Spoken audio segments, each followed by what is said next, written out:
റളിയല്ലാഹുവിൻ്റെ ചരിത്രമാണ്. അദ്ദേഹത്തിൻ്റെ ചരിത്രമാണ് ഇവിടെ ഉള്ളത്. ഹിജറ 17 ജനിച്ചു, ഹിജറ വർഷം 40 വഫാത്തായതാകുന്ന മഹാനുഭാവനാണ്. ഉത്ബത്ത് ബിൻ ഖസ്വാൻ ബിൻ ജാബിർ ബിൻ ഉഹൈ ബിൻ അൽ ഹാരിസ് മാസിനി എന്നാണ് അദ്ദേഹത്തിൻ്റെ പേര്. അദ്ദേഹത്തിൻ്റെ വിളിപ്പേരാണ് തൊട്ടപ്പുറത്തിരിക്കുന്ന അബാ അബ്ദില്ല എന്ന അദ്ദേഹത്തിൻ്റെ വിളിപ്പേരുണ്ടായിരുന്നു. അദ്ദേഹത്തിനെ അറിയപ്പെടുന്നത് തന്നെ ബാനി മദീനത്തിൽ ബസറ എന്നാണ്. ഈ ബസറ പട്ടണം നിർമ്മിക്കാൻ കാരണക്കാരൻ അദ്ദേഹമാണ്. മഹാനാകുന്ന ഉമർ ബിൻ ഖത്താബ് റളിയല്ലാഹു അൻഹു സൈന്യത്തെ ഇങ്ങോട്ടേക്ക് നിയോഗിച്ചു. ഈ ബസറ പട്ടണം ഇസ്ലാം വന്നു. ഇവിടെ നിർമ്മിക്കുന്നതിൽ ഏറ്റവും കരുത്തുറ്റതാകുന്ന നിലയ്ക്ക് നേതൃത്വം നൽകിയത് അദ്ദേഹമാണ്. അദ്ദേഹം അന്ന് ഇവിടെ വന്ന് നിർമ്മിച്ചതാകുന്ന ഒരു പള്ളി നമ്മളിപ്പോൾ അല്പം മുമ്പ് സിയാറത്ത് ചെയ്ത ത്വൽഹത്ത് ബിൻ ഉബൈദില്ലാഹ് റളിയല്ലാഹു അൻഹുവിൻ്റെ പഴയ ഒരു പള്ളി തന്നെയുണ്ട്. ആ പള്ളിയിൽ ബഹുമാനപ്പെട്ടതാകുന്ന അബ്ദുല്ലാഹി ബിൻ അബ്ബാസ് റളിയല്ലാഹു അൻഹു വന്നുകൊണ്ടാണ് നമസ്കാരത്തിന് നേതൃത്വം നൽകിയത് എന്നാണ് ചരിത്രം. ബഹുമാനപ്പെട്ടവർ ഹബിഷയിലേക്ക് ആദ്യം തന്നെ ഹിജറ പോയി. പിന്നീട് അവിടെ നിന്ന് അങ്ങനെയാണല്ലോ ഒരുപാട് ഇസ്ലാമിൽ 2 ഹിജറ പോക്കുണ്ട്. ഒന്ന് മിക്ക സഹാബികളും ആദ്യം എത്യോപ്യയിലേക്ക്, ഹബിഷ എന്ന് പറഞ്ഞാൽ എത്യോപ്യയിലേക്ക് ആദ്യം ഹിജറ പോയിട്ടുണ്ട്. ശേഷം പിന്നെ അവിടെ നിന്ന് എങ്ങോട്ടേക്ക് പോയി വഹാദരയിൽ മദീനത്തിലേക്ക് പിന്നെ ഹിജറ പോയി. അദ്ദേഹം ഈ പോകുന്ന യാത്ര നടത്തുന്നത് 40-ാമത്തെ വയസ്സിലാണ്. ഇബ്നു 40 സനത്തൻ ബദറിൽ പങ്കെടുത്ത വ്യക്തിയാണ് ഇദ്ദേഹം.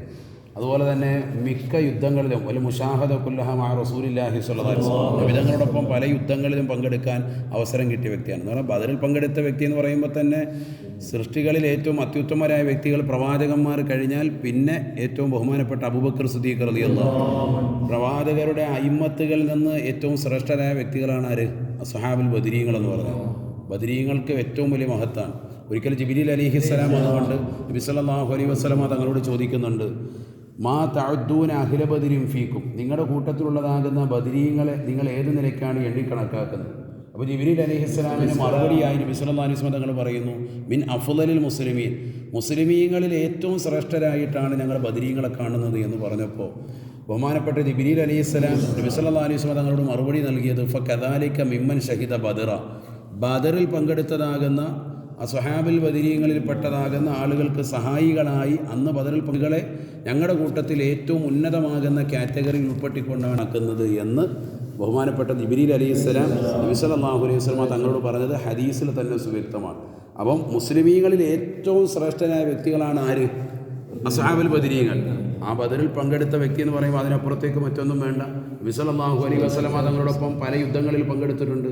മാത്രമല്ല സുമ്മ ഷഹീദൽ ഖാദിസിയ യുദ്ധത്തിൽ ഷഹീദായവരാണ്. ഖാദിസിയ എന്ന് പറയുന്നത് നമ്മുടെ ഇറാഖിലെ ഒരു സ്റ്റേറ്റാണ് എന്ത് ഖാദിസിയ എന്ന് പറയുന്നത്. അതുപോലെ തന്നെ അത് ആരോടൊപ്പമാണ്? സഅദ് ബിൻ അബി, അതിൻ്റെ ക്യാപ്റ്റനായിട്ട് നബിതങ്ങൾ നിയോഗിച്ചത് സഅദ് ബിൻ അബി വഖാസ് റളിയല്ലാഹു അൻഹുവിനോടൊപ്പം. അദ്ദേഹമായിട്ട് ആ ബാറ്റിൽ ആ യുദ്ധത്തിൽ പങ്കെടുത്തിട്ടുണ്ട്. പിന്നെ അദ്ദേഹം ഉമർ ബിൻ ഖത്താബ് റളിയല്ലാഹു അൻഹുമായിട്ട് യാത്ര ചെയ്തിട്ടുണ്ട് ബസ്രയിലേക്ക്. ലി യുഖാദില മൻഫിൽ അബിലത്തി മിനൽ ഫുർസി, അവിടെയുള്ള ചില ആളുകളെ അഥവാ ഈ ബിംബാരാധകരാകുന്ന ആളുകളുമായിട്ടുള്ളതാകുന്ന യുദ്ധങ്ങൾ അത് അനിവാര്യമായി വന്ന സമയത്ത് ഉമർ റളിയല്ലാഹു അൻഹു അങ്ങോട്ട് പറഞ്ഞയച്ചിട്ടുണ്ട്. ഫസാറ ഇലൈഹിമ വഫ്തഹഹ, അങ്ങനെ അദ്ദേഹത്തെ അവിടേക്ക് നിയോഗിച്ചു. ആ നാട് ഫതഹായി. പിന്നെ ബഹുമാനപ്പെട്ടവർ ബസറയിൽ തന്നെ നിന്നു. വഅമറഹ വബന മസ്ജിദഹ ബി ഖസബിൻ, ഈ ഖസബ് എന്ന് പറഞ്ഞാൽ നമ്മൾ പറയല്ലോ കൊള്ളികൾ കൊണ്ട് പള്ളി ഉണ്ടാക്കി. അതാണ് പറഞ്ഞത് നേരത്തെ ഉണ്ടാക്കിയതൊരു പള്ളി, ആദ്യം ഉണ്ടാക്കിയ പള്ളി. പിന്നെ അദ്ദേഹത്തെ മൈസാനിലേക്കും ഇസ്കുബാദ് എന്ന് പറയുന്ന സ്ഥലത്തേക്കും ഒക്കെ, ഇതൊക്കെ ഇന്ന് ഈ നാട്ടിലെ വ്യത്യസ്തമായ മൈസാൻ എന്ന് പറയുന്ന ഒരു സ്റ്റേറ്റാണ്, നമ്മുടെ ഈ ഇറാഖിലൊരു സ്റ്റേറ്റാണ്.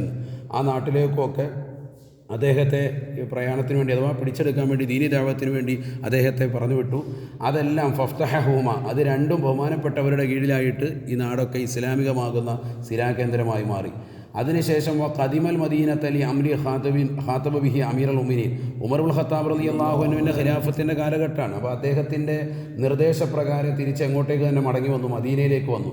മദീനയിലേക്ക് വന്നതിന് ശേഷം ഫറദ്ദഹു ഇലൽ ബസറത്തി വാലിയൻ, ഈ ബസറയിലെ വിലായത്തിൻ്റെ തലനിർത്തും എന്ന് പറഞ്ഞാൽ ഇവിടുത്തെ നേതാവായി ഖാദിയായിട്ട് ഇങ്ങോട്ടേക്ക് തന്നെ അധികാര ചുമതല ഏൽപ്പിച്ചുകൊണ്ട് ഉമർ ബിൻ ഖത്താബ് റളിയല്ലാഹു അൻഹു വീണ്ടും ഇങ്ങോട്ടേക്ക് അദ്ദേഹത്തെ വീണ്ടും മടക്കി വിട്ടു മദീനയിൽ തന്നെ.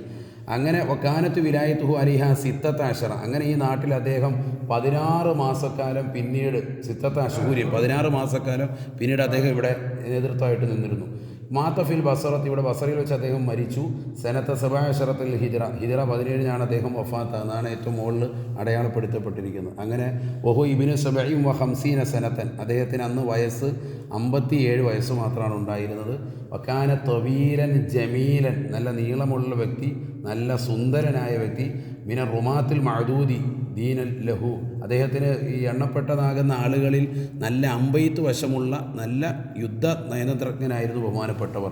ലഹു അർബഅത്തു അഹാദീസ് ഫി കുതുബി സിഹായി, ഞാൻ നേരത്തെ സൂചിപ്പിച്ചല്ലോ ബസ്സിൽ വന്നപ്പോൾ 6 ഹദീസിൻ്റെ ഗ്രന്ഥങ്ങൾ സുവ്യക്തമാണ്.